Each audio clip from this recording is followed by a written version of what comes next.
Hello guys, welcome to Comet Learning. तो फिर हम हमारा नया चैप्टर लेकर के आ गए हैं जो कि है inheritance and variation, chapter number 3।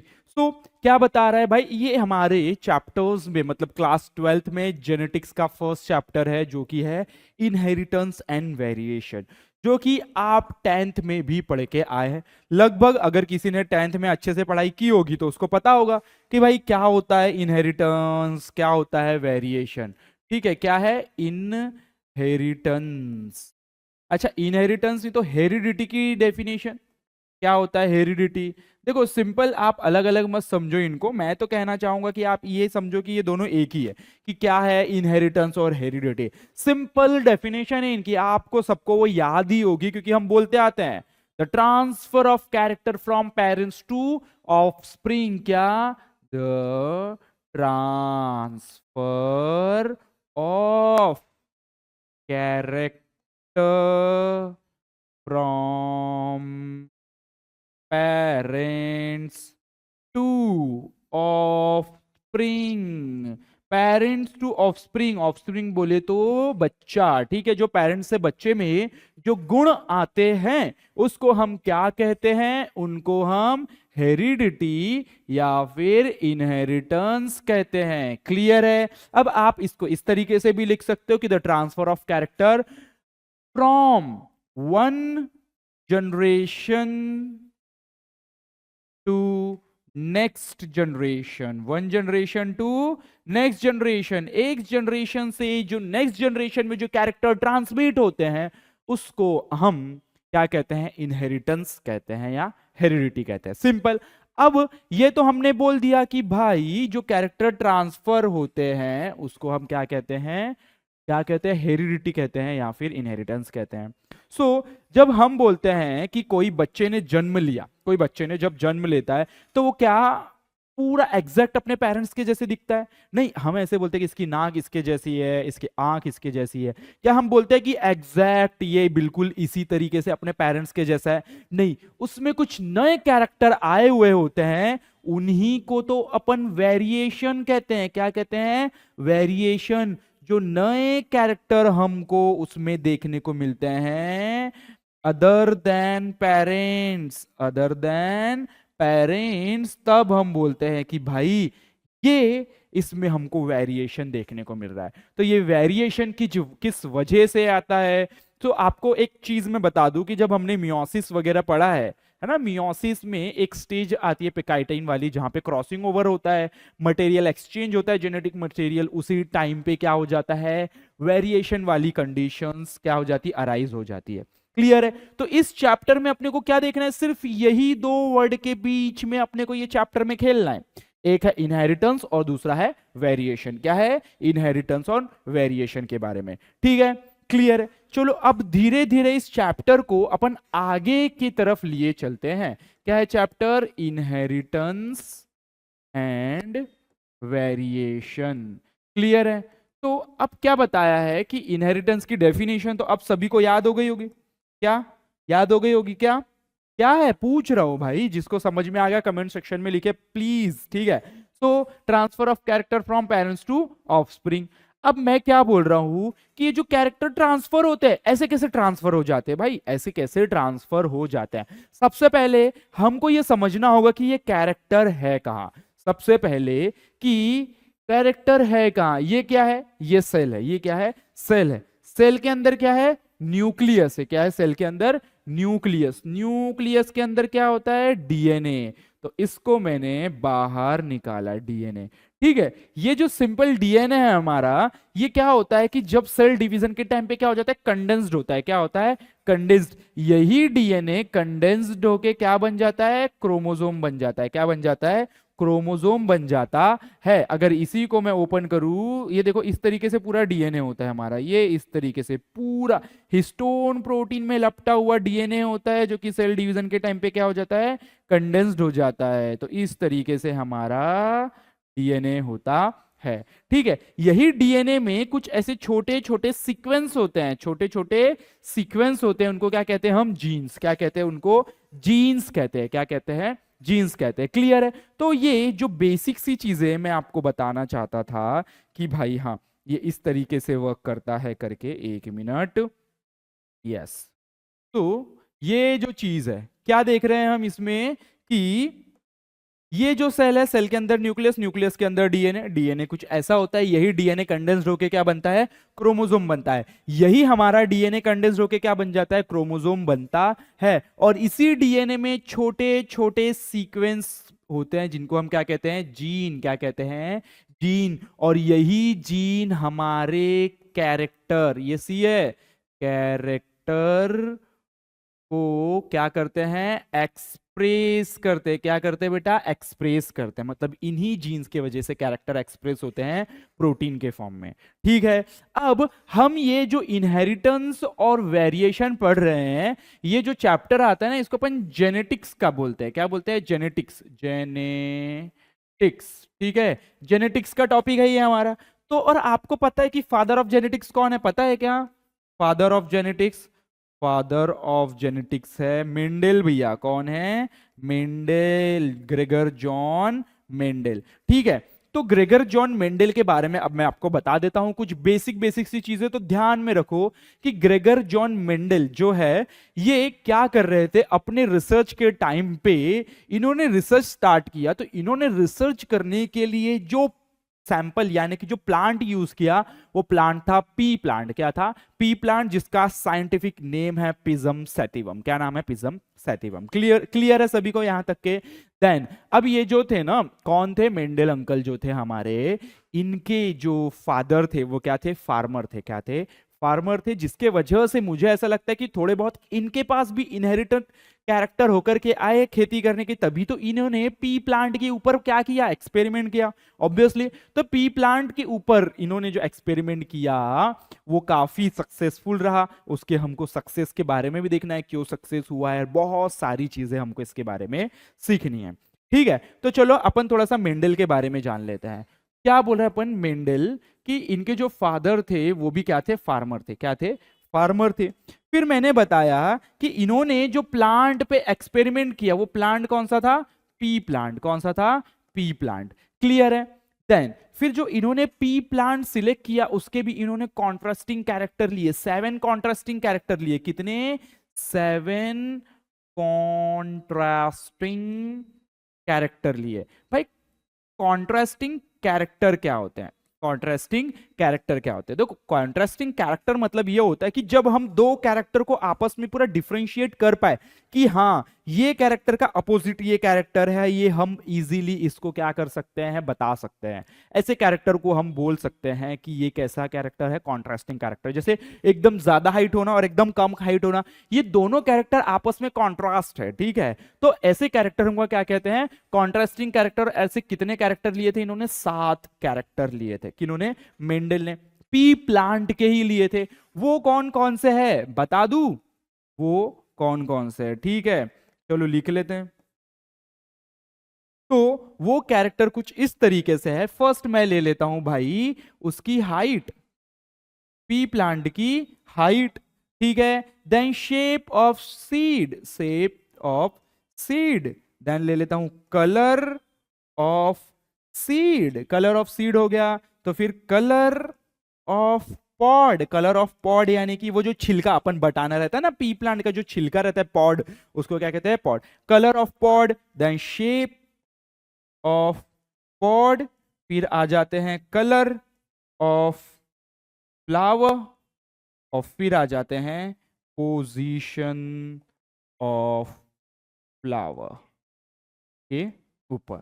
ठीक है, तो इस तरीके से कुछ 7 ऐसे कॉन्ट्रास्टिंग कैरेक्टर थे जो इन्होंने लिए थे पी प्लांट के।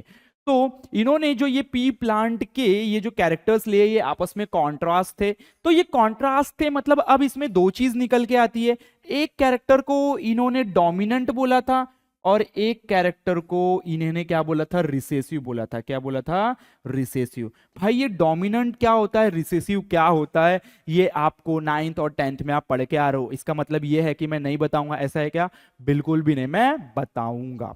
ठीक है, लेकिन अभी हम देख लेते हैं ये जो कैरेक्टर्स में से कौन से कैरेक्टर डोमिनेंट है और कौन से कैरेक्टर रिसेसिव है, इसके बारे में हम पहला देख लेते हैं। तो ये जो हाइट है, ये जो टॉल क्या है, डोमिनेंट है। ड्वार्फ क्या है भाई, रिसेसिव। दो कैरेक्टर होते हैं, एक टॉल और एक ड्वार्फ, जिसमें से टॉल क्या होता है, डोमिनेंट होता है, ड्वार्फ क्या होता है, रिसेसिव होता है। ये आपकी बुक में काफी अच्छे से दिया है। देन शेप ऑफ सीड, दो होते हैं सीड के शेप, एक होता है राउंड और एक रिंकल्ड, जिसमें से राउंड होता है डोमिनेंट और रिंकल्ड होता है रिसेसिव, रिंकल्ड होता है रिसेसिव। कलर ऑफ सीड, अब जो कलर ऑफ सीड है ना, उसमें जो येलो कलर है वो डोमिनेंट होता है, और जो ग्रीन कलर है ना बेटा, वो कैसा होता है, रिसेसिव होता है। Then colour of pod, pod का जो कलर है वो ग्रीन वाला डोमिनेंट होता है, लेकिन येलो वाला रिसेसिव होता है। समझ रहे हो बात को। Then shape of pod, shape of pod दो है, एक इनफ्लेटेड, इनफ्लेटेड, और एक है कॉन्स्ट्रिक्टेड। तो इनफ्लेटेड डोमिनेंट होता है, कॉन्स्ट्रिक्टेड क्या होता है, रिसेसिव होता है। ठीक है, समझ रहा है क्या, दिख रहा है क्या आप लोगों को। देन कलर ऑफ फ्लावर, दो कलर होते हैं, एक होता है भाई पर्पल जो कि क्या होता है, डोमिनेंट होता है, और एक होता है व्हाइट जो कि क्या होता है, रिसेसिव होता है। और लास्ट आ जाते हैं पोजीशन ऑफ फ्लावर, एक होता है एक्सियल और एक होता है टर्मिनल। तो जो एक्सियल है वो क्या होता है, डोमिनेंट, और टर्मिनल वाला होता है रिसेसिव, क्या होता है, रिसेसिव होता है। तो ऐसे कुछ कैरेक्टर्स मेंडल ने पी प्लांट के ऊपर हमको बताए थे कि भाई हाँ, ये जो कैरेक्टर है ये अपने को देखने का है, ये आपको पता होना चाहिए, आना चाहिए, क्योंकि चैप्टर में जैसे जैसे हम आगे की तरफ बढ़ते जाएंगे तब आपको इन सारी चीजों की अहमियत समझ में आएगी। समझ रहे हो। ठीक है। सो मेंडल ने क्या किया था, इनके ऊपर एक्सपेरिमेंट किया, एक्सपेरिमेंट किया, एक्सपेरिमेंट किया। मैं आपको मेंडल के बारे में और कुछ बता दूं बेटा, क्या है ना कि जीते जी मेंडल को उस कार्य का श्रेय नहीं मिला। समझ रहे हो ना, मतलब उसके लिए उनको प्रेरित नहीं किया गया, क्योंकि जब तक के मेंडल जिंदा थे उन्होंने ये जो एक्सपेरिमेंट किया उसको पब्लिश वो नहीं हुआ, क्योंकि उस टाइम पे लोगों के पास ऐसे प्रूफ नहीं थे, उसको मानने को तैयार नहीं थे। बट उनके डेथ होने के बाद कुछ साइंटिस्टों ने उनके ही वर्क पे वापस से रिसर्च किया, तब उनको समझ में आई कि कितने कितने काम की रिसर्च करके गए हैं मेंडल भैया। ठीक है, तो उन्होंने मेंडल के ही नाम से उन सारी चीजों को पब्लिश किया। सो बहुत सारे, मेंडल ने क्या बोला था, मेंडल ने प्लांट देखा, भाई ये कैरेक्टर यहां से यहां जा रहा है, लेकिन कैसे जा रहा है, गमिट्स के थ्रू जा रहा है। तो गमिट्स के थ्रू जो जा रहा है ये कहां पर है, क्या है, जीन्स वगैरह वगैरह, जिसको आज हम जीन्स बोलते हैं, क्या बोलते हैं, जिसको आज हम जीन्स बोलते हैं, उसको उन्होंने उस टाइम पे फैक्टर नाम दिया था। क्या नाम दिया था, फैक्टर नाम दिया था। ठीक है, फैक्टर उन्होंने नाम दिया था। तो उन्होंने बोले थे कि कुछ तो फैक्टर है जो कि ट्रांसमिट हो रहा है। भाई वही तो जीन थे, और ये जीन्स होते हैं क्रोमोसोम में, क्रोमोसोम बना है डीएनए से, डीएनए न्यूक्लियस के अंदर, न्यूक्लियस है सेल के अंदर, और पूरे सेल से हमारी बॉडी बनी हुई है। सिंपल सी बात है, बहुत इजी इजी सी चीज है। तो यहां तक के क्लियर है कि क्या बोल के गए हैं ये। तो इसकी हम थोड़ी सी थ्योरी देख लेते हैं, फिर चलते हैं अपन आगे की तरफ। ठीक है, सो क्या बताया यहां पर, सेल, न्यूक्लियस, क्रोमोजोम, क्रोमोजोम से डीएनए, और छोटा सा सीक्वेंस होता है जीन। तो कंफ्यूजन ना रहे, दैट्स व्हाई मैंने ये डाला, क्योंकि हमको यही समझ में नहीं आता जीन कहां है, क्रोमोजोम कहां है, डीएनए कहां है, ऐसे बहुत सारी चीजें डाउट्स रहती है। तो ये जो न्यूक्लियस है, क्रोमोजोम में ही डीएनए है या डीएनए से ही क्रोमोजोम बना है, भाई यही डीएनए हमारा थ्रेड फॉर्म में कंडेंस्ड होकर क्रोमोजोम बन जाता है। क्रोमोजोम को खोलो तो क्या बन जाता है, डीएनए बन जाता है, और उसी में क्या होता है, जीन होता है। अब व्हाट इज हेरिडिटी और इनहेरिटेंस, और what is variation, transmission of genetic information from generation to generation, उसको कहते हैं हम हेरिडिटी और इनहेरिटेंस। तो वेरिएशन क्या है भाई, वो डिफरेंस प्रेजेंट होना in the sequence of gene between individual organism of a species, उसको कहते हैं हम वेरिएशन, यानी कि जो अलग अलग हमको चीजें देखने को मिलती है। तो ग्रेगर जो मेंडल थे वो क्या थे भाई, फादर ऑफ जेनेटिक्स थे, मॉडर्न जेनेटिक्स। ग्रेगर मेंडल जो थे सन थे प्लीजेंट फार्मर के, जो कि कहां बॉर्न हुए थे, मोराविया। मोराविया में कब भाई, 1828 में। ही यूज द हाइब्रिडाइजेशन टेक्निक, इन्होंने हाइब्रिडाइजेशन टेक्निक का यूज किया। हाइब्रिडाइजेशन समझता है, हाइब्रिड बनाना, मतलब दो प्योर चीजों को क्रॉस कराते थे। ये क्या कराते थे, दो प्योर चीजों को क्रॉस कराते थे, और हाइब्रिड को क्या करते थे, वॉच करते थे। So gave accurate explanation for heredity. So Mendel gave the term factor. उन्होंने क्या टर्म दिया था, factor which is now known as gene, जिसको आज हम क्या कहते हैं, जीन्स कहते हैं। क्या कहते हैं, जीन्स, जिसको हम आज कहते हैं, पहले उन्होंने उसको फैक्टर्स बोला था। तो अब क्या बता रहा है कि 7 pair of contrasting character, visible character, जो कि पी प्लांट यानी कि पिजम सैटिवम, जो मैंने आपको जस्ट अभी अभी बताया है काफी अच्छे से। तो यहां पर अपनी नजरें दौड़ा लो और आगे की तरफ चलते हैं। तो रीजंस फॉर मेंडल सक्सेस, भाई मेंडल सक्सेस क्यों हुआ, अब मेंडल ने जो एक्सपेरिमेंट किया, हमने उनको फादर ऑफ जेनेटिक्स बोल दिया, मतलब सक्सेस हुए रहे होंगे। तो अब हम रीजन ढूंढ के निकालते कि मेंडल सक्सेस क्यों हुआ। तो मेंडल बोलते हैं सक्सेस इसीलिए हुए क्योंकि उन्होंने पहले तो जो प्लांट सिलेक्ट किया था वो एनुअल प्लांट था, ठीक है, पी प्लांट था। बहुत ज्यादा नंबर में इन्होंने क्या लिए थे, सैंपल लिए थे। क्या लिए थे, सैंपल लिए थे। Okay, so his experiment was carefully planned and involved large sample. He carefully recorded the number of plants in each type and expressed his result in term of ratio. भाई हर एक plant को देखना, उसके result को देखना और ratio में answer निकालना कि हाँ ये प्लांट का रेशो इतना, ये प्लांट का रेशो इतना है, मतलब ये प्लांट इतने इतने, दोनों का रेशो निकाल के इस तरीके से ये चीजें करते थे। ये रेशो वाला टर्म अपन भी देखेंगे, फिनोटिपिक रेशो, जीनोटिपिक रेशो जैसी चीजें हमको भी देखना है। So in the pea plant contrasting character can be easily recognized। भाई पी प्लांट में जो हमने कॉन्ट्रास्टिंग कैरेक्टर लिया हम आसानी से देख सकते हैं। प्लांट की हाइट ज्यादा है, प्लांट की हाइट कम है, प्लांट का कलर यानी कि फ्लावर का कलर पर्पल है, व्हाइट है, इजीली दिख जाता है। सीड जो है वो राउंड है, रिंकल्ड है, इजी दिख जाता है। तो ऐसे कुछ कैरेक्टर लिए थे जो कि बहुत इजीली हम उसको क्या कर सकते हैं, रिकॉग्नाइज कर सकते हैं। और जो 7 इन्होंने जो डिफरेंट कैरेक्टर लिए पी प्लांट में, controlled by a single factor each, यानी कि हर एक अलग अलग जीन ये सारे कैरेक्टर कंट्रोल कर रहा था। ऐसा नहीं कि एक ही जीन कलर कंट्रोल कर रहा है, साइज कंट्रोल कर रहा है, हाइट कंट्रोल कर रहा है। ऐसे कैरेक्टर उन्होंने नहीं लिए, उन्होंने लिया कि जिसके सिर्फ एक जीन एक ही कैरेक्टर को कंट्रोल कर रहा है। So the factors are located on separate chromosome and this factor are transmitted from generation to generation, और सेपरेट क्रोमोसोम में प्रेजेंट होते हैं और जनरेशन टू जनरेशन ये क्या होते थे, पास होते थे। तो ही introduce the concept of dominance and recessiveness. तब जाके इन्होंने कुछ शब्दों का इजाद किया जिसको हम कहते हैं डोमिनेंट और रिसेसिव। क्या होता है मैं बताऊंगा आपको, ठीक है। क्लियर है यहां तक के सभी को। सो अब क्या देखना है अपने को, अब मैं आपको एक एक्सपेरिमेंट मतलब एक चीज बताते हुए चलता हूं, उसमें सारी टर्मिनोलॉजीज कवर करेंगे हम, ठीक है। तो मैंने क्या बोला, एक कैरेक्टर ले लेता हूं, मैं एक कैरेक्टर ले लेता हूं, कैरेक्टर, ठीक है। तो ये जो कैरेक्टर है ना, इसी को हम ट्रेड भी कहते हैं। क्या कहते हैं, ट्रेट, इसी को हम ट्रेड भी कहते हैं। सिंपल, अगर मैंने बोला मैंने कोई कैरेक्टर लिया, मैंने लिया हाइट। हाइट क्या है भाई, एक कैरेक्टर है, HEIGHT।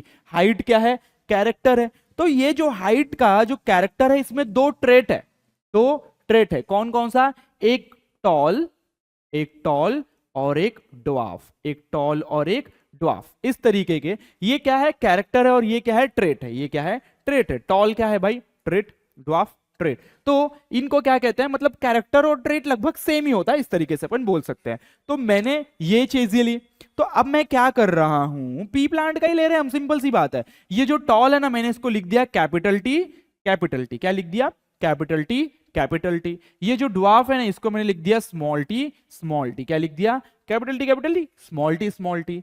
तो ये हमारा एक प्लांट हो गया, ये हमारा एक प्लांट हो गया, ये टॉल प्लांट हो गया, ये ड्वार्फ प्लांट हो गया। देखो भाई एग्जैक्ट ये प्लांट है, एग्जैक्ट ये प्लांट है। चलो मैं प्लांट बना देता हूं तुम्हारे लिए, ठीक है। ये एकदम प्लांट है, ये ब्रांचेस निकाल देता हूं, ओके। ये प्लांट टॉल है और ये प्लांट ड्वार्फ है, सिंपल सी बात है, हाइट कम है इसकी, है कि नहीं, क्लियर है। तो एक टॉल प्लांट लिया, डॉफ प्लांट लिया, इनको अब मुझे क्या करना है, क्रॉस करना है। क्या करना है, क्रॉस करना है। तो मैं क्या बोल रहा हूं कि ये मैंने प्लांट्स लिए, तो ये पेरेंट्स हुए, ये पेरेंट्स हुए, ये क्या हुए, ये पेरेंट्स होंगे भाई, क्या होंगे, पेरेंट्स। यानी मैंने पहले पेरेंट्स लिए तो इनको क्या बोलूंगा मैं, P1 generation, first parental generation, ठीक है। फर्स्ट पेरेंटल जनरेशन, ये क्या है, फर्स्ट पेरेंटल। अब इनसे क्या बनते हैं, इनसे बनते हैं जायगोट, सॉरी गमिट बनते हैं। क्या बनते हैं, गमिट। यानी कि एक कैपिटल टी अलग होगा, दूसरा कैपिटल टी अलग होगा, एक स्मॉल टी अलग होगा और दूसरा स्मॉल टी अलग होगा। इस तरीके से इनमें क्या बनेंगे, क्या बनेंगे, ये गमिट्स बनेंगे। और ये जब भी आपस में क्या होंगे, फ्यूज होंगे, फ्यूज होंगे तो रिजल्ट हमको एक ही देखने को मिलेगा। क्या मिलेगा, कैपिटल टी, स्मॉल टी। क्या देखने को मिलेगा, capital T, small T. I think आप कंफ्यूज हो जाओगे, इसलिए मैं थोड़ा सा इसको इस तरीके से लिखता हूं, ठीक है। क्या कर रहा हूं मैं, ये कैपिटल टी एक बार फर्टिलाइज हो सकता है इसके साथ, तो कैपिटल टी, स्मॉल टी। ये हो सकता है इसके साथ, कैपिटल टी, स्मॉल टी, ठीक है। अब क्या किया मैंने, ये दोनों इसके साथ हो गए, ये, ओके ओके ओके, ये हो सकता है इसके साथ कैपिटल टी स्मॉल टी, और ये हो सकता है इसके साथ कैपिटल टी स्मॉल टी। मतलब रिजल्ट हमको सारे सेम देखने को मिल रहे हैं, रिजल्ट हमको सारे सेम देखने को मिल रहे हैं। तो ये हमारे पेरेंट्स थे, तो ये इनके क्या हुए, ऑफस्प्रिंग हुए। क्या हुए, ऑफस्प्रिंग, यानी कि क्या हुए, पहली जनरेशन है, इसलिए हम इसको क्या लिखेंगे, F1 जनरेशन। क्या लिखेंगे, F1 जनरेशन। क्या लिखेंगे इनको हम, F1 जनरेशन। क्लियर है। तो देखो मैंने क्या किया, अभी ज्यादा कुछ नहीं किया हमने, अभी सिर्फ उठा के क्या किया है कि हमने एक कैरेक्टर लिया है।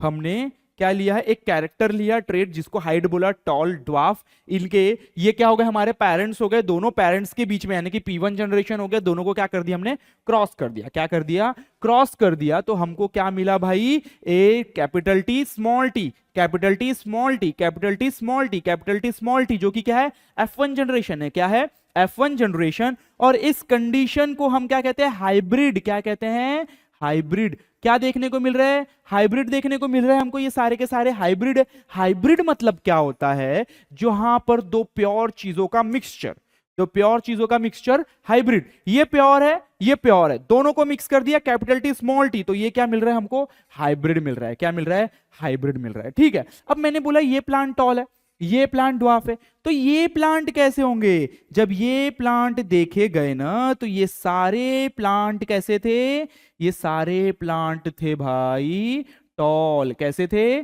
टॉल। सारे प्लांट कैसे थे, टॉल। तो अब इन्होंने बोला कि भाई यहां पे तो स्मॉल टी भी है, यहां पर स्मॉल टी भी है, लेकिन सिर्फ प्लांट टॉल क्यों देखने को मिल रहा है। तब यहां पर मेंडल भैया बोले कि नहीं, उन्होंने चीज इंट्रोड्यूस की, डोमिनेंसी या डोमिनेंट और रिसेसिव जैसी टर्म उन्होंने क्या की, यहां इंट्रोड्यूस की। क्या बोले कि जो F1 जनरेशन में जो कैरेक्टर हमको दिखेगा, यानी कि कौन सा कैरेक्टर दिख रहा है, टॉल, कैपिटल टी, यानी कि ये जो टॉल हमको देखने को मिल रहा है F1 जनरेशन में, तो जो कैरेक्टर हमको F1 जनरेशन में देखने को मिलेंगे उसको हम डोमिनेंट बोलेंगे। कौन सा कैरेक्टर देखने को मिल रहा है, टॉल, तो टॉल को क्या बोला, डोमिनेंट। क्या बोला, डोमिनेंट। और जो कैरेक्टर छुप जाएगा, यानी कि F1 जनरेशन में नहीं दिखेगा लेकिन प्रेजेंट है, लेकिन दिखाई दे रहा है क्या, नहीं, ये प्लांट हमको टॉल ही दिखाई दे रहा है, दूसरा कैरेक्टर दिख रहा है क्या, नहीं, तो जो हमको दिखाई नहीं देगा उसको बोलेंगे हम रिसेसिव। तो ड्वार्फ वाला कैरेक्टर हमको दिखाई नहीं देता है। तो सिंपल उन्होंने बोला था कि जो F1 जनरेशन है, क्या है, F1 जनरेशन में जिसके कैरेक्टर दिखेंगे वो डोमिनेंट होगा, जिसके कैरेक्टर नहीं दिखेंगे वो क्या होगा, रिसेसिव होगा। क्या होगा, रिसेसिव। तो ये F1 जनरेशन में किसके कैरेक्टर दिख रहे, टॉल, तो टॉल क्या हुआ, डोमिनेंट, और जो नहीं दिख रहा वो क्या हुआ, रिसेसिव। क्लियर है। अब समझा यहां से अपने को क्या बोला मैंने, टॉल और रिसेसिव। तो ये हो गई हमारी F1 जनरेशन। अब क्या किए मेंडल अंकल, यहां भी नहीं रुके। मेंडल अंकल बोले कि ये जो हमने किया है, ये जो हमने किया है, तो हमको क्या रिजल्ट मिला, हमको मिला कैपिटल टी स्मॉल टी। ये जो F1 जनरेशन है, इसकी करेंगे अपन सेल्फिंग। क्या करेंगे, सेल्फिंग। F1 जनरेशन की करेंगे अपन सेल्फिंग। सेल्फिंग बोले तो सेल्फी नहीं लेना है, सेल्फिंग बोले तो आपस में क्रॉस कराना है। तो capital T small T, capital T small T. अब इन दोनों को क्रॉस कराना है, अब अपने को इन दोनों को क्रॉस कराना है। तो इन दोनों को फिर से क्रॉस कराना है, तो यहां पर समझो ये प्लांट भी कैसा होगा भाई, टॉल होगा, ये प्लांट भी कैसा होगा, टॉल होगा, क्योंकि अभी देख क्या है, हाइब्रिड कंडीशन में कौन सा कैरेक्टर दिखाई देता है हमको, टॉल वाला। तो ये भी टॉल है, ये भी टॉल है, लेकिन ये कैसे टॉल है, हाइब्रिड टॉल है। अब इसमें से गमिट बनेंगे, क्या बनेंगे, कैपिटल टी एक गमिट बनेगा, स्मॉल टी एक गमिट बनेगा, यहां से भी कैपिटल टी एक गमिट बनेगा, स्मॉल टी एक गमिट बनेगा। इस तरीके से यहां पर हमको क्या बनते हुए दिखेंगे, गमिट्स बनते हुए दिखेंगे। अब इनको क्रॉस कराना है, तो जैसे हमने पिछले उसके ऊपर किया था, तो काफी खतरनाक है क्या नहीं, इस तरीके से लाइन खींचना, ये करना वो करना, तो थोड़ा सा डिफिकल्ट हो जाता है कि नहीं हो जाता है। और अभी तो हमने एक ही कैरेक्टर लिया, मैं ही कंफ्यूज हो गया था। तो अब देखो यहां पर एक मेथड यूज की जाती है, इस तरीके से वो खेलते थे ना अपन एक्स ओ ये करके, तो वो वैसा ही कुछ बनाना है अपने को। ठीक है। तो ये और क्या करना है, यहाँ पे एक लाइन खींच देनी है, कहीं एक जगह मेल फीमेल जैसी चीजें ले लेना है। ठीक है। तो यहां पर मैं इस साइड ले लूंगा कैपिटल टी स्मॉल टी। ये वाला जो मैं यहां ले लूंगा कैपिटल टी स्मॉल टी, तो यहां पर मुझे लिखने में कितना आसान हो जाएगा, capital T capital T, capital T small T, capital T small T और स्मॉल टी स्मॉल टी। इस तरीके से ये मैं एक चार्ट में लिख रहा हूं। इस चार्ट को कहते हैं हम पुनेट स्क्वायर चार्ट, या फिर हम इसको चेकर बोर्ड, क्या कहते हैं, चेकर बोर्ड भी कहते हैं। क्या कहते हैं, पुनेट स्क्वायर चार्ट या चेकर बोर्ड। ये जो बोर्ड है वो उसको क्या कहते हैं हम, पुनेट स्क्वायर चार्ट या फिर चेकर बोर्ड। ये किस लिए किया जाता है, ताकि ये जो क्रॉस हम कर रहे हैं उसको काफी अच्छे से हम निकाल पाए रिजल्ट। अब हमने यहां पर देखा तो हमको क्या दिखाई दे रहा है, हमको क्या दिखाई दे रहा है, ये क्या है, टॉल। टॉल कैसा, प्योर टॉल। ये कैसा है भाई, ये हाइब्रिड है, ये भी क्या है, हाइब्रिड है, ये भी क्या है, प्योर है। दो हाइब्रिड दो प्योर, जिसमें से ये तीनों क्या है, टॉल, और ये क्या है, ड्वार्फ। कैसा दिखाई दे रहा है ये हमको, ड्वार्फ वाली कंडीशन दिखाई दे रही है। ये देखो यहां पे जैसा हमको दिखाई दे रहा था। क्लियर है सभी को। अब देखो यहां पर हमने क्या देखा, कैरेक्टर देख लिया, ट्रेड देख लिया, P1 जनरेशन देख ली, F1 जनरेशन किसको बोलते हैं, ये F1 जनरेशन का सेल्फिंग किया, तो ये जो मिली ना हमको, ये जो जनरेशन, ये क्या है हमारी F2 जनरेशन। ये क्या है हमारी F2 जनरेशन। F2 जनरेशन है तो ऑब्वियसली भाई P2 जनरेशन भी रही होगी। तो ये जो F1 ने, जो F1 को जिसको हमने सेल्फिंग किया, इसी को हम क्या बोलते हैं, P2 जनरेशन। क्या कहते हैं, P2। क्या कहेंगे, जनरेशन तो नहीं, P2 कहेंगे, यानी कि second parental generation. Okay, clear है यहां तक के सभी को। तो यहां पर हमने चेकर बोर्ड लिया जिसमें कि हमको F2 जनरेशन देखने को मिला, जिसमें से एक capital T capital T capital T small T capital T small T capital T और स्मॉल टी स्मॉल टी। अब देखो यहां पर हमको रिजल्ट कैसा मिल रहा है, कैपिटल टी कैपिटल टी, ये दोनों सेम है, ये दोनों सेम है, तो इसको क्या कहते हैं अपन, होमोजाइगस। क्या कहते हैं, होमोजाइगस। ये जो सारे वर्ड बता रहा हूं बहुत काम के हैं, क्योंकि आगे यही काम में आने वाले हैं हमको, ठीक है, पूरे चैप्टर भर में। जब दोनों सेम हैं, यानी कि दोनों कैपिटल टी है, तो क्या है, होमोजाइगस। और जब दोनों स्मॉल टी है, मतलब दोनों ये भी सेम है, तो इसको भी हम क्या कहेंगे, होमोजाइगस। क्या कहेंगे, होमोजाइगस। लेकिन अब कंडीशन कुछ ऐसी आ गई, एक कैपिटल टी और स्मॉल टी है, तब हम इसको क्या कहेंगे, हेटेरोजाइगस। क्या कहते हैं, हेटेरोजाइगस। यानी कि हेटेरो मतलब डिफरेंट, होमो मतलब सेम। हेटेरो मतलब डिफरेंट, होमो मतलब सेम। क्लियर है। तो यहां पर क्या कंडीशन है, हेटेरोजाइगस हमको कंडीशन बन रही है। तो कैपिटल टी स्मॉल टी, देखो जो क्या है, हमने पहले बोला डोमिनेंट रिसेसिव, तो जो डोमिनेंट वाले कैरेक्टर होते हैं हम उसको कैपिटल वर्ड में लिखते हैं, और जो रिसेसिव वाले होते हैं हम उसको स्मॉल लेटर में लिखते हैं। ठीक है, तो ये होमोजाइगस हेटेरोजाइगस जैसी चीजें हमको देखने को यहां पर मिली। अब यहां पर इसी से हम क्या निकालते हैं कि मुझे बताओ ये प्लांट कैसा है, ये प्लांट कैसा है, टॉल है। कैपिटल टी क्या है, टॉल है। क्या है, टॉल है। क्लियर है। देन ये प्लांट क्या है, कैपिटल टी स्मॉल टी, ये क्या है, टॉल है। क्या है, टॉल है। ये स्मॉल टी क्या है, ड्वार्फ है। क्या है बेटा, ड्वार्फ है।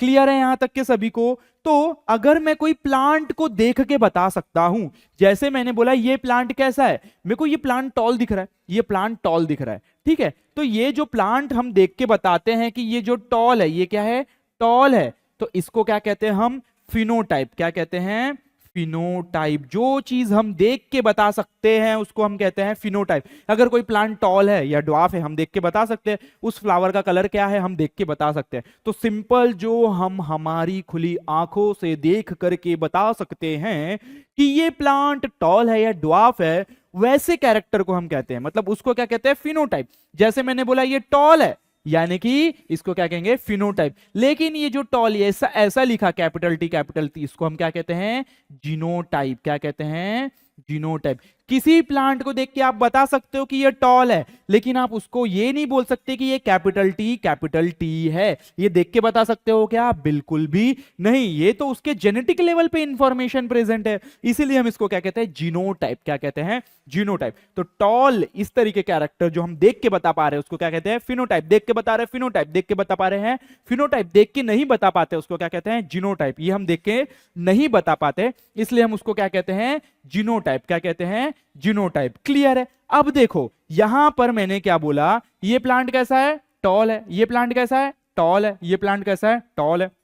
ये टॉल क्यों, ये तो आपको पता है। और ये टॉल क्यों है, क्योंकि कैपिटल टी डोमिनेंट है, यानी कि टॉल डोमिनेंट है, तो दोनों कंडीशन में हमको टॉल दिखाई देते हैं। लेकिन ये प्लांट दोनों स्मॉल टी है, तो ये क्या है, ड्वार्फ है। इसीलिए ये प्लांट क्या है, टॉल, ये प्लांट क्या है, टॉल, ये प्लांट क्या है, टॉल। ये हम देख के बता रहे हैं, हम देख के बता रहे हैं, तो हम क्या बता रहे हैं, फिनोटाइप। क्या बता रहे हैं, फिनोटाइप। लेकिन हम देख के अब इसका रेशियो निकालेंगे, तो फिनोटिपिक रेशियो निकालेंगे अपन। क्या निकालेंगे, फिनोटिपिक रेशो। तो फिनोटिपिक रेशो जब हम देख के निकालेंगे, तो 1 2 3, 3 क्या है, टॉल, और 1 क्या है, ड्वार्फ। ये क्या होगा, ड्वार्फ। तो 3:1 इसका रेशो क्या हो जाएगा, 3:1। और जीनोटिपिक रेशो भी निकाल सकते हैं अपन इसी तरीके से, जीनोटिपिक रेशो। जब जीनोटिपिक रेशो निकालेंगे तो हम क्या बोले, अब ये जीनोटिपिकली सेम है क्या, कैपिटल टी, यहां तो कैपिटल टी स्मॉल टी है, तो ये कितना है, 1। कितना है, कैपिटल टी 1। ये कितने हैं, कैपिटल टी स्मॉल टी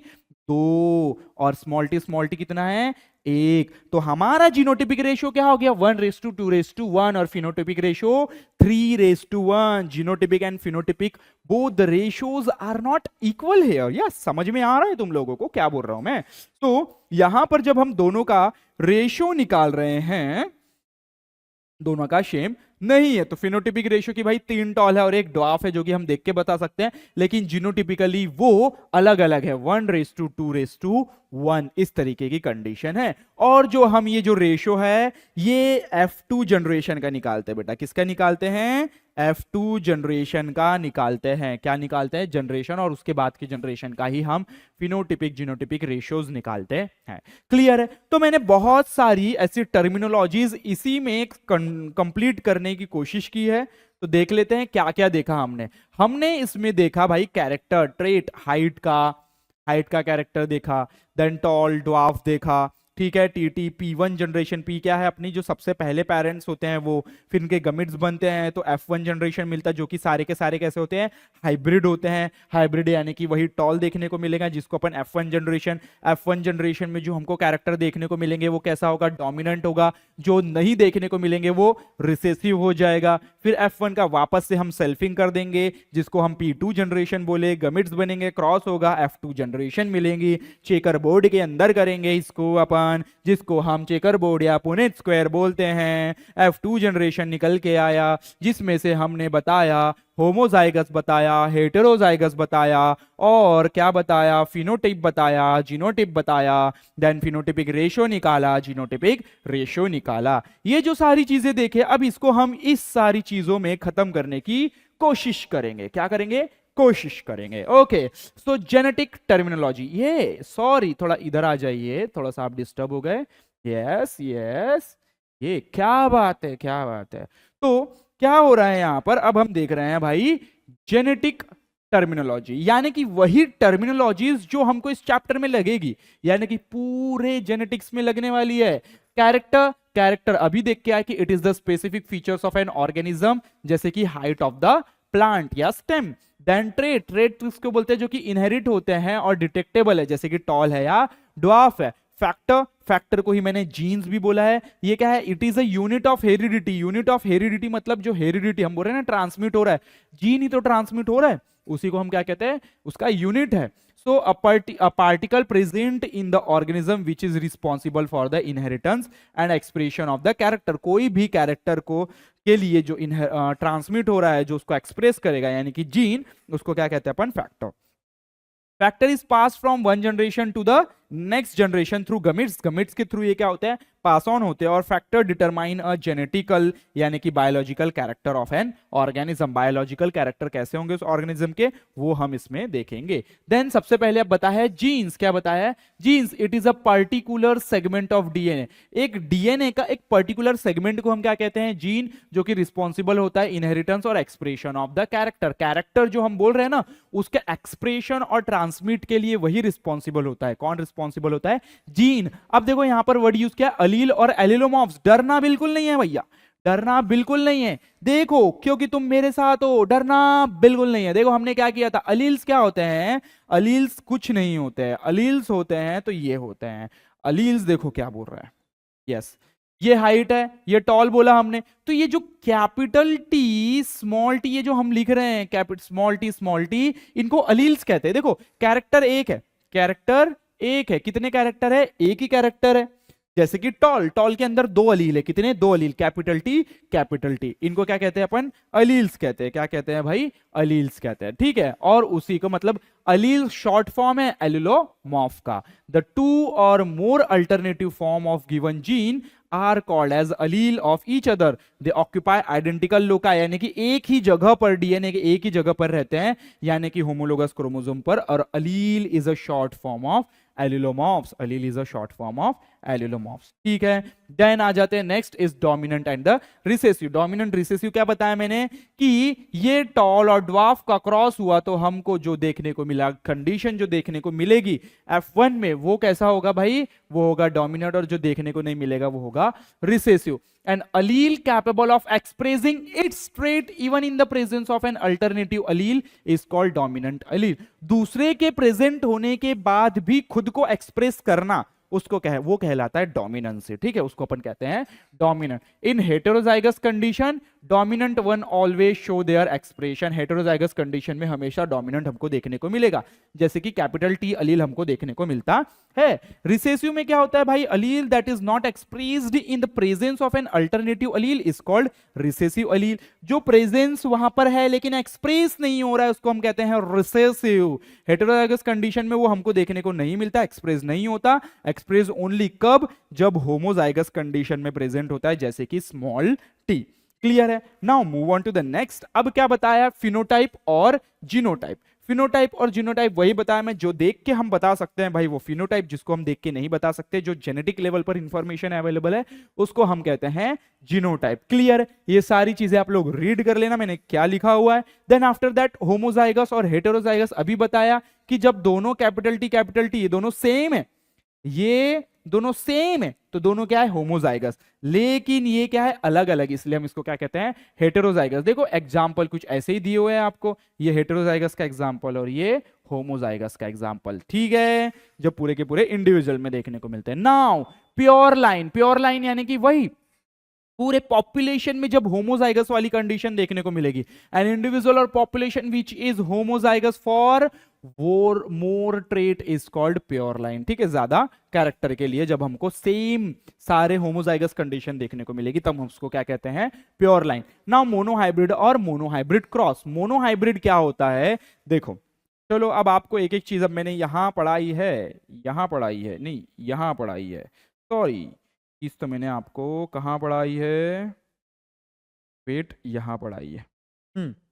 तो यहां जो देखा हमने, क्या देखा, यहां पर मैंने कितने कैरेक्टर लिया, एक कैरेक्टर लिया। कितने कैरेक्टर लिया, एक कैरेक्टर लिया। जब एक ही कैरेक्टर को लेके हम क्रॉस करते हैं तो उसको क्या कहते हैं, मोनो हाइब्रिड क्रॉस। क्या कहते हैं, मोनो हाइब्रिड क्रॉस। मैं यहां पर दो कैरेक्टर को लेके भी क्रॉस करके दिखा सकता हूं, जैसे कि मैंने लिया राउंड और येलो, राउंड शेप और येलो, तो ये क्या हो गया भाई, दो कैरेक्टर हो गए। इस तरीके के कैरेक्टर को लेकर के अगर मैं दो कैरेक्टर साथ में लेकर क्रॉस कराता हूं तो उसको मैं कहूंगा डाई हाइब्रिड क्रॉस। क्या कहूंगा मुन्ना और मुन्नियों, डाई हाइब्रिड क्रॉस। जब हम एक ही कैरेक्टर को लेके यहां क्रॉस कर रहे हैं तब हम उसे कहते हैं मोनो हाइब्रिड, और जब हम यही चीज दो लोगों को लेकर के करें तो अब उसे हम कहते हैं डाई हाइब्रिड क्रॉस। क्लियर है। तो क्या बताया यहां पर हमको, mono hybrid when one trait is considered, जब एक ही ट्रेट को कंसीडर करें इनहेरिटेंस में तो उसको बोलेंगे मोनो हाइब्रिड। और उसी जब cross between parents differing only in one inheritable trait, जब एक ही ट्रेट में क्या हो, डिफरेंस हो, तब हम उस पर क्रॉस करें तो monohybrid cross. Example, cross of pure tall and pure dwarf. जैसे dihybrid, two trait are considered, दो ट्रेट कंसीडर्ड किए जाएंगे, उसको डाई हाइब्रिड, यानी कि cross between parents differing in two heritable trait is called dihybrid cross. Clear है। Easy easy सी चीज है। देन अब आ जाते हैं हम F1 जनरेशन और F2 जनरेशन। मैंने पहले बताया क्या है F1 जनरेशन। जब हम प्योर पेरेंट्स को क्रॉस करते हैं तो जो हाइब्रिड मिलता है वो F1 जनरेशन में सबसे पहले जो मिलेगा P1 को क्रॉस करने के बाद जो मिलता है ऑफस्प्रिंग हमको उसको बोलते हैं F1 जनरेशन। और जब F1 का सेल्फिंग करने के बाद जो हमको मिलता है उसको कहते हैं हम F2 जनरेशन, यानी कि refers to the second filial generation, उसको फर्स्ट फिलियल जनरेशन। क्लियर है यहां तक के सभी को? देन पुनेट स्क्वायर चार्ट या चेकर बोर्ड हमने देखा था, कुछ इस तरीके का बोर्ड बनाया था हमने। ये एक represented way probability table representing different permutation and the combination, permutation and combination के रिप्रेजेंट करने का तरीका है हमारा Puneet square chart, Punnett square chart of the checker board. Now homologous chromosome, homologous chromosome ऐसे क्रोमोसोम होते हैं जो कि मॉर्फोलॉजिकली जेनेटिकली कैसे होते हैं, सिमिलर होते हैं। So identical chromosome which are morphologically genetically and structurally similar, इसको कहते हैं अपन होमोलोगस क्रोमोसोम। दो ऐसे क्रोमोसोम जो आपस में स्ट्रक्चर वे से, जेनेटिक वे से, एक्सटर्नल इंटरनल सारे स्ट्रक्चर में कैसे हो, सेम हो, उसको हम क्या कहते हैं, होमोलोगस क्रोमोसोम। क्या कहते हैं, होमोलोगस क्रोमोसोम। नाउ अब आ जाते हैं बैक क्रॉस और टेस्ट क्रॉस। अब देखो बैक क्रॉस और टेस्ट क्रॉस क्या है, इंपॉर्टेंट चीज है। क्या है भाई, एक इंपॉर्टेंट चीज है, तो मैं आपको यहां बताता हूं। बैक क्रॉस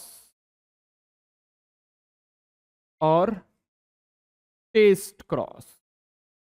तो मैंने क्या किया, ये टॉल प्लांट ले लिया और मैंने एक ड्वार्फ प्लांट ले लिया।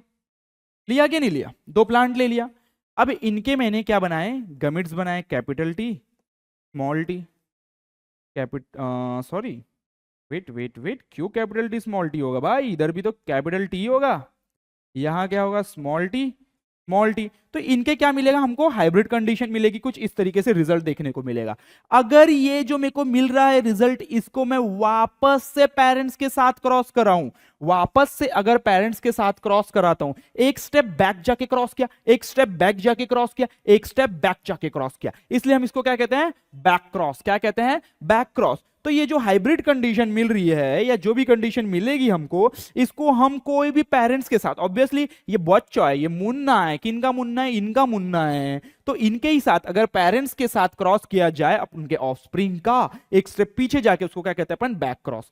तो यही इसके साथ अगर हम इसको क्रॉस कराएं या इसके साथ इसको क्रॉस कराएं, आइदर हो सकता है वो पेरेंट्स डोमिनेंट के साथ क्रॉस कराए या रिसेसिव के साथ क्रॉस कराए। जब भी हम इसके या इसके साथ क्रॉस कराते हैं, एक स्टेप पीछे जाके, उसको क्या कहते हैं हम, बैक क्रॉस। बैक क्रॉस यानी कि सिंपल जो हमको मिला है उसको वापस से अपने पेरेंट्स के साथ जाके क्रॉस कराना। ठीक है, वो कोई भी पेरेंट्स, ये इसके साथ कराओ या इसके साथ कराओ, किसी के साथ भी करा सकते हैं, इसको क्या कहते हैं हम, बैक क्रॉस। अब देखो जो हमारा टेस्ट क्रॉस है ना, बिल्कुल ऐसा ही है, लेकिन इसका क्रॉस सिर्फ हमको रिसेसिव पेरेंट्स के साथ अगर हम कराते हैं, सिर्फ और सिर्फ अगर हम रिसेसिव पेरेंट्स के साथ इसका क्रॉस कराते हैं, तो उसको हम कहते हैं टेस्ट क्रॉस। बैक क्रॉस में दोनों पेरेंट्स के साथ क्रॉस करा सकते हैं, लेकिन टेस्ट क्रॉस में सिर्फ और सिर्फ रिसेसिव पेरेंट्स के साथ हमको क्रॉस कराना है।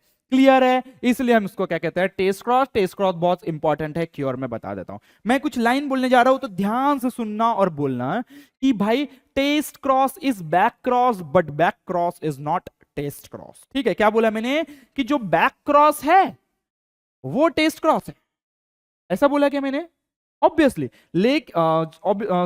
जो बैक क्रॉस है वो टेस्ट क्रॉस नहीं है, लेकिन जो टेस्ट क्रॉस है वो बैक क्रॉस है। क्या बोल रहा हूं कि जो टेस्ट क्रॉस है, जो टेस्ट क्रॉस है ये ऑब्वियसली बैक क्रॉस है, लेकिन जो बैक क्रॉस है वो टेस्ट क्रॉस नहीं है। क्यों, क्योंकि बैक क्रॉस में ये वाला क्रॉस भी आ रहा है, कौन सा, जो हमारा डोमिनेंट पेरेंट है उसके साथ भी क्रॉस, लेकिन हमको टेस्ट क्रॉस में सिर्फ और सिर्फ रिसेसिव पेरेंट के साथ क्रॉस कराना है। तो सिंपल ये है कि भाई test cross is back cross but back cross is not test cross. Simple, clear है। तो यही अपने को इसमें तो देखना था, वही बता रहा है कि it is the cross of F1 progeny with any of the parents, कोई भी पेरेंट्स के साथ कराओ, या तो टॉल पेरेंट के साथ या फिर ड्वार्फ पेरेंट के साथ। लेकिन टेस्ट क्रॉस में क्या है कि जो F1 की प्रोजेनी है वो होमोजाइगस रिसेसिव पेरेंट्स के साथ उसको क्रॉस कराना है। It is used to test homozygous heterozygous nature of the hybrid. It is kind of back cross. ये मैं करके दिखाऊंगा कि ये जो टेस्ट क्रॉस है ना, इसका हम अननोन, मतलब प्लांट होमोजाइगस है हेटेरोजाइगस है, ये पता करने के लिए इसको किया जाता है, इस क्रॉस को। That's why we called him test cross. Okay, clear है यहां तक के? नाउ अब आ जाते हैं अपन फिनोटिपिक रेशियो और जीनोटिपिक रेशियो की तरफ। फिनोटिपिक रेशियो क्या होता है, जीनोटिपिक रेशियो क्या होता है, अभी बता करके आया मैं कि भाई जो हमको फिनोटिपिकली दिख रहे हैं उसका रेशियो निकालेंगे। जैसे हमने निकाला था हमारे क्या मोनोहाइब्रिड क्रॉस का फिनोटिपिक रेशियो जो कि 3:1 आया था, और उसका जीनोटिपिक रेशियो 1:2:1 आया था। ये देखो 3:1 और ये 1:2:1 जीनोटिपिक रेशियो। क्लियर है यहाँ पे? देन अब आगे पर आ जाते हैं अपन। चलो अब क्या है कि भाई यहां पर हम हमारा क्लास खत्म करते हैं। जो हमारा नेक्स्ट टॉपिक है हम नेक्स्ट वीडियो में देखेंगे, जो कि होने वाला है मेंडल्स के लॉ। क्या होने वाला है? मेंडल्स के लॉ के ऊपर पे। तो ये जो सारी टर्मिनोलॉजीज मैंने बताई है ये पूरी लिख लेना, रट लेना, याद कर लेना, सब कुछ कर लेना, क्योंकि यही टर्मिनोलॉजी के बेसिस पर अब आगे चैप्टर पे बढ़ना है। मैं सीधे बोलूंगा monohybrid cross, dominant, recessive, test cross, back cross, ये वो वगैरह वगैरह, ये सब इसलिए आपको पहले पता होना जरूरी है कि भाई मैं जो शब्द बोल रहा हूं क्या ये इसके बारे में हमको पता है, क्योंकि इनका यूज हमारे अगले क्लास में होने वाला है। तो नेक्स्ट क्लास के पहले मैं आशा करता हूं कि भाई आप ये सारी चीजें पढ़ लेंगे। ठीक है, तो मिलते हैं हमारे नेक्स्ट वीडियो के साथ, तब तक के लिए धन्यवाद।